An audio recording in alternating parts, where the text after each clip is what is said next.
प्यारे दर्शकों नमस्कार। आइए नजर डालते हैं हमारे प्यारे राज्य हरियाणा की तमाम बड़ी खबरों पर। वीडियो शुरू करने से पहले कमेंट बॉक्स में जय हिंद लिखकर हमें सपोर्ट करें। तो चलिए शुरू करते हैं।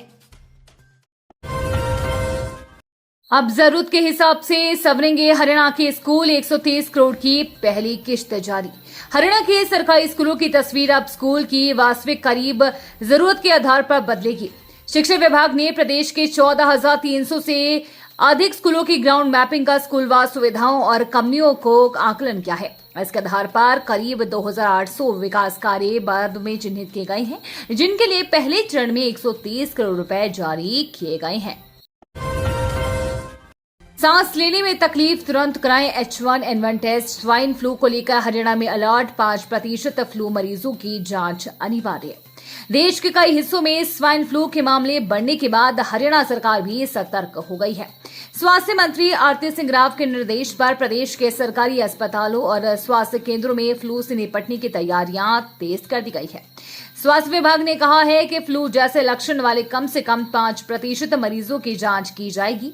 वहीं गंभीर सांस की बीमारी वाले सभी मरीजों की फ्लू जांच होगी। अस्पतालों में जरूरी दवाइयां, जांच की सुविधा, मास्क और संक्रमण से बचाव का सामान पर्याप्त मात्रा में रखने के निर्देश दिए गए हैं।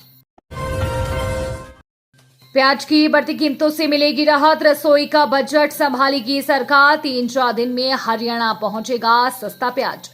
प्याज की आसमान छूती कीमतों से परेशान आम जनता को जल्द बड़ी राहत मिलने जा रही है।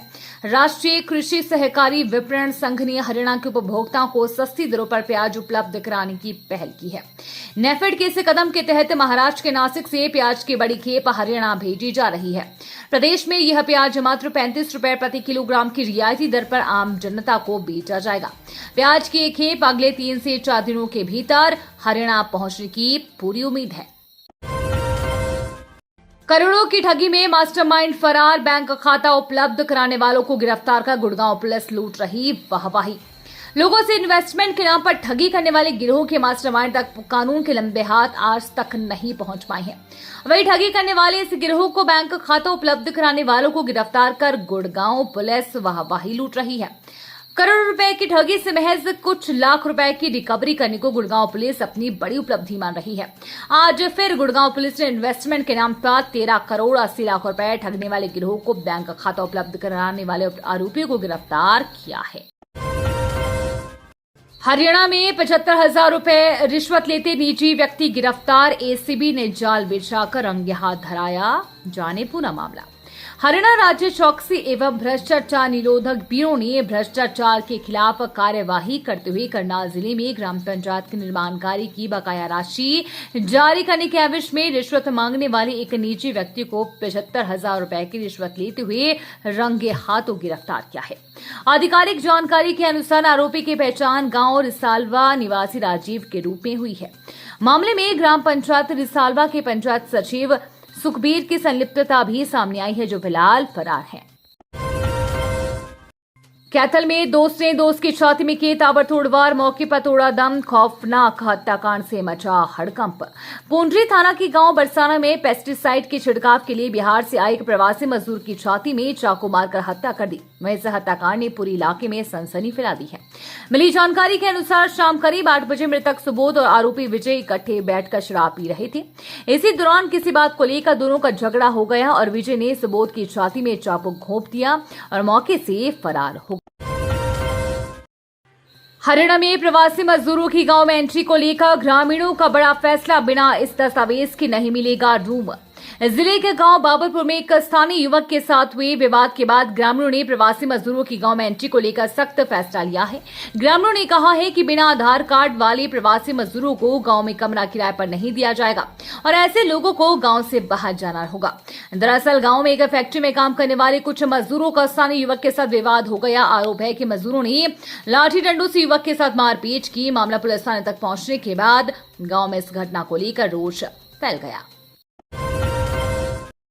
फरीदाबाद पति की हत्या मामले में पत्नी और आश्रित गिरफ्तार। 5 दिन बाद खेत में दबा मिला था शव। पुलिस की जांच जारी।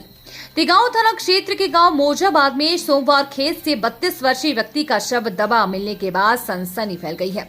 मृतक की पहचान शामवीर के रूप में हुई है, जो मूल रूप से उत्तर प्रदेश के मथुरा का रहने वाला था। वो मोजाबाद में खेत पट्टेपल्ली का खेती करता था और अपनी पत्नी के साथ खेतों के पास ही रहता था।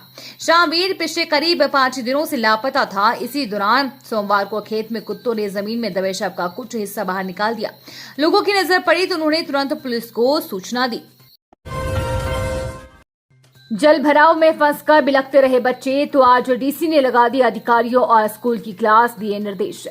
गुड़गांव में हुई बारिश के बाद जल भराव में स्कूल बसें फंस गई थी। ऐसे में सैकड़ों बच्चे इन स्कूल बसों में फंस गए, जिन्हें कड़ी मशक्कत के बाद बसें सुरक्षित बाहर निकाला गया। जल भराव में फंसने के कारण कई बच्चे घबरा गए तो कई भूख के मारे बिलखते रहे। ऐसे में कड़े प्रयास कर जहां बच्चों को सुरक्षित घर पहुंचाने के लिए प्रशासन कार्य कर रहा था, वहीं जिला उपायुक्त ने स्कूल संचालकों सहित प्रशासनिक अधिकारियों की क्लास लगा दी। ये थी आज की फटाफट खबरें। हम मिलेंगे अगले बुलेटिन में, तब तक के लिए धन्यवाद और जय हिंद।